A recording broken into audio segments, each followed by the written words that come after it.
Like us, the medievals wanted to step out looking and smelling their best. For women especially, grooming was not just about creating the illusion of beauty, it was also a way to show off their social status, because the higher the rank and wealth, then the more access people had to expensive cosmetics made with rare ingredients. Let's travel back to the Middle Ages to take a look at male and female grooming and discover how people used their available resources to create beauty products that still inspire and influence cosmetics manufacturers today. Welcome to Medieval Madness.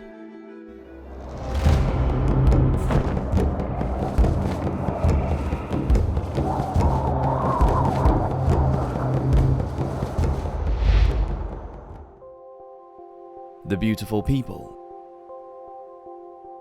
Galen, the Roman and Greek physician, surgeon, and philosopher, was all the rage in the Middle Ages, as he was considered to be one of the most accomplished medical researchers of antiquity.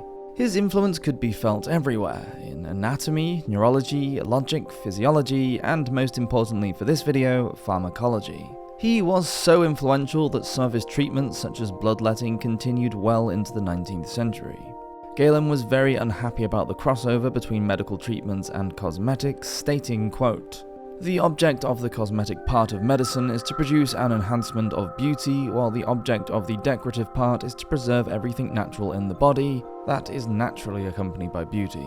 The appearance of the head suffering from alopecia is ugly, as it is with the eyes when the eyelashes and the hairs of the eyebrows fall out, and these hairs contribute not only to beauty, but much more to health of the parts. But to make the colour of the face whiter by means of drugs, or redder, or the hair of the head curly, or yellow, or black, or to make it much longer as women do, and the operations like these belong to the depravity of cosmetics and not to the healing art." Galen conceded that there were times when a physician had no choice but to provide cosmetic treatments when it came to administering to royalty.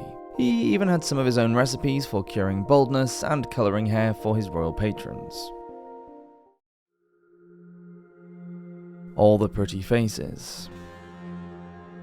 During the Middle Ages, cosmetics were made from indigenous ingredients like beeswax, honey, and plant oils. Women made cleansing waters by steeping herbs and flowers. They also made perfumes by combining different essential oils. Many were homemade preparations, but for the wealthy, they could be bought from an apothecary.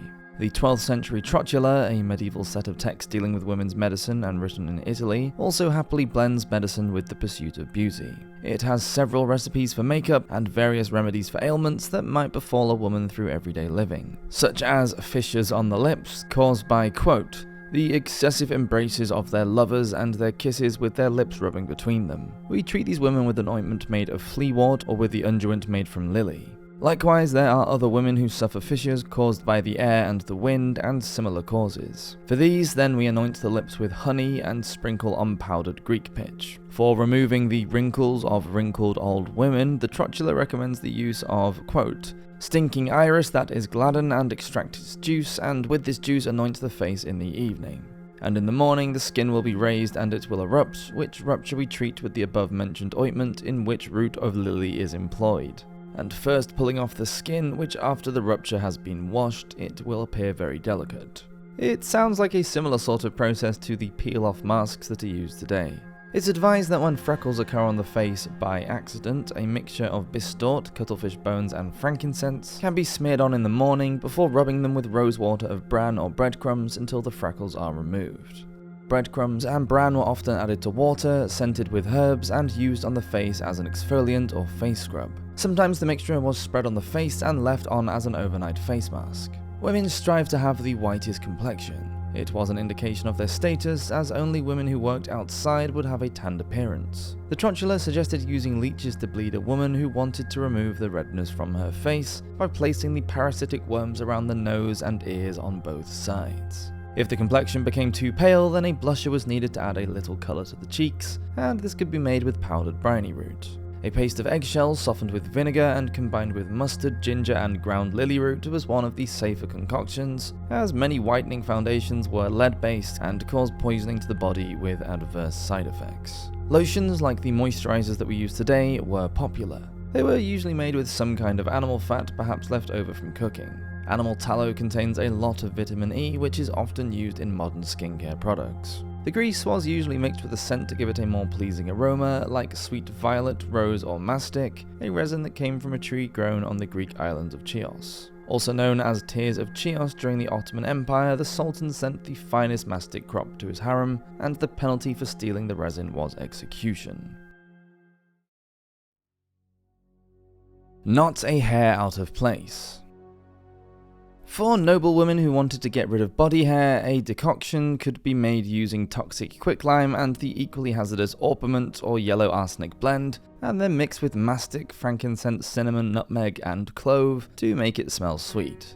It was to be applied before a steam bath, and if the hairs, quote, from the pubic area do not fall out easily, she shouldn't rub herself vigorously, as the skin will be stripped away. Ouch. One recipe that was recommended for taming hair used the pretty mallow flower. The plant had to be dug up and cleaned first, as the root was also needed. The mallow had to be steeped in a pan with some psyllium seeds and willow leaves. Once boiled down, a gloriously gloopy mixture was left that could be slathered on the hair as a leave-in conditioner to stop it from being flyaway. For golden and shimmering hair, a cleanser could be made with, among other things, the ashes of burnt vine and licorice root. To perfume her hair, a medieval could use a mixture of rose water, clove, nutmeg, watercress, and galangal, so it will smell marvellously. Any noblewoman should wear musk in their hair or clove or both, but take care that it not be seen by anyone. Also, the veil with which the head is tied should be put on with clothes and other sweet-smelling substances. Finally, quote, if the woman wishes to have long and black hair, take a green lizard and, having removed its head and tail, cook it in common oil and anoint the head. Manscaping. It wasn't just medieval women who sought out cosmetic enhancement. Men were also happy to use any means possible to improve their appearance, especially when it came to staving off old age. They would pay to have their hair washed and were keen on treatment to prevent baldness and on colorants that could cover up any grey hair to appear younger looking and vigorous and attract women. However, many of the activities that were intended to improve the male appearance were also seen as emasculating, and the men who took part were treated with derision. One 14th century story about Amadeus VII, the Red, Count of Savoy, was used as a warning about death by vanity. In 1391, because he was going bald, Amadeus used an ointment to thicken his hair. He died quite young, even for the Middle Ages, at the age of just 31. His physician was accused of his murder with the use of poison. It was said that this was at the request of his mother, Bonne de Bourbon, because he had left guardianship of his son and heir to her. This was perhaps meant as a cautionary tale against vanity and the deadly sin of pride. Even in early Anglo-Saxon burials, a typical male grave would contain a grooming kit consisting of a pair of metal shears, a knife, and an iron razor. Some even included tweezers. Alcuin of York, the 8th century English scholar, clergyman, and teacher, believed himself more than qualified to pass judgment on the English men living in Viking York. He was scathing of the Anglo-Saxon tendency to emulate their Scandinavian conquerors' hairstyles, especially when it came to facial hair. He believed that, quote, trimming their hair and beard like the pagans would lead to the downfall of England. Quote, see how you have wanted to copy the pagan way of cutting hair and beards, he said. Are not these the people whose terror threatens us, yet you want to copy their hair? In Ireland, the 14th century Book of Lecan contains a poem titled Prohibitions of the Beard that clearly outlines who is entitled to wear a beard and how it should be worn, highlighting the connection between beards and a man's status in society. The author, who claims he is, quote, a man of great knowledge for what is lawful of every kind of beard, states, quote, there are warriors who are entitled to a beard who are not cowardly, noble chiefs by land and sea and battle champions. But then there are artificers, smiths, house builders, physicians who cure the infirm. Because of their fatigue, they shave every month the beard on their faces. It was usual for the reigning monarch to set the trend for male hairstyles. In England, King Edward I and II both had long hair to the chin level. Edward III grew his down to shoulder length. Most of them were bearded, whether that was short and bushy, long and flowing, or long and forked as befitted a powerful and virile ruler. In contrast, clergymen were always tonsured and clean-shaven. Smile like you mean it. One thing that bothered both sexes was the thought of having bad breath. For stench of the mouth caused by a disorder of the stomach, the trochila recommended drinking a potion of wine and middleberry to sweeten it. In Gilbertus Anglicus Commendium of Medicine, rubbing the teeth and gums after meals is suggested so that, quote, no corrupt matter abides among the teeth, whereas chewing on a paste of salt and pepper is said to be good for cleaning them. For black and badly coloured teeth, the trochlea has a solution that makes use of walnuts. They have to be rubbed on the teeth 3 times a day. According to the physicians of Meath-Fai, scrubbing the teeth briskly with the elecampane herb gives great results, or making little balls of baked and powdered sage leaves and rubbing them on the teeth will make them clean, white and sweet. Interestingly, for some, makeup was the perfect medium for a scam. Ambrose Paré, the French barber surgeon, who is considered one of the fathers of forensic pathology, related a story about a beggar who got caught trying to trick Paré's brother.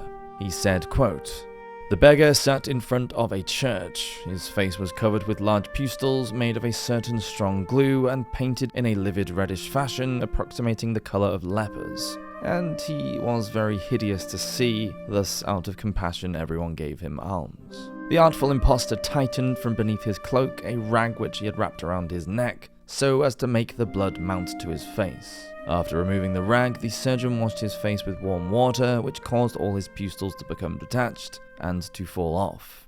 The beggar confessed that he knew how to counterfeit several illnesses, and that he had never found greater profit in it than when he counterfeited lepers. So it wasn't all about men trying to look younger or women trying to make themselves more attractive with skin treatments, bikini waxes, hair dyes, teeth whitening, mouthwash, makeup, and man grooming. When it comes to looking and smelling good, we really do have a lot in common with our medieval ancestors. Thank you so much for watching this episode of Medieval Madness. Please do subscribe to the channel if you're enjoying these videos, and as always, I'll see you next week for another one. Until then, hope everyone has a fantastic week. Cheers!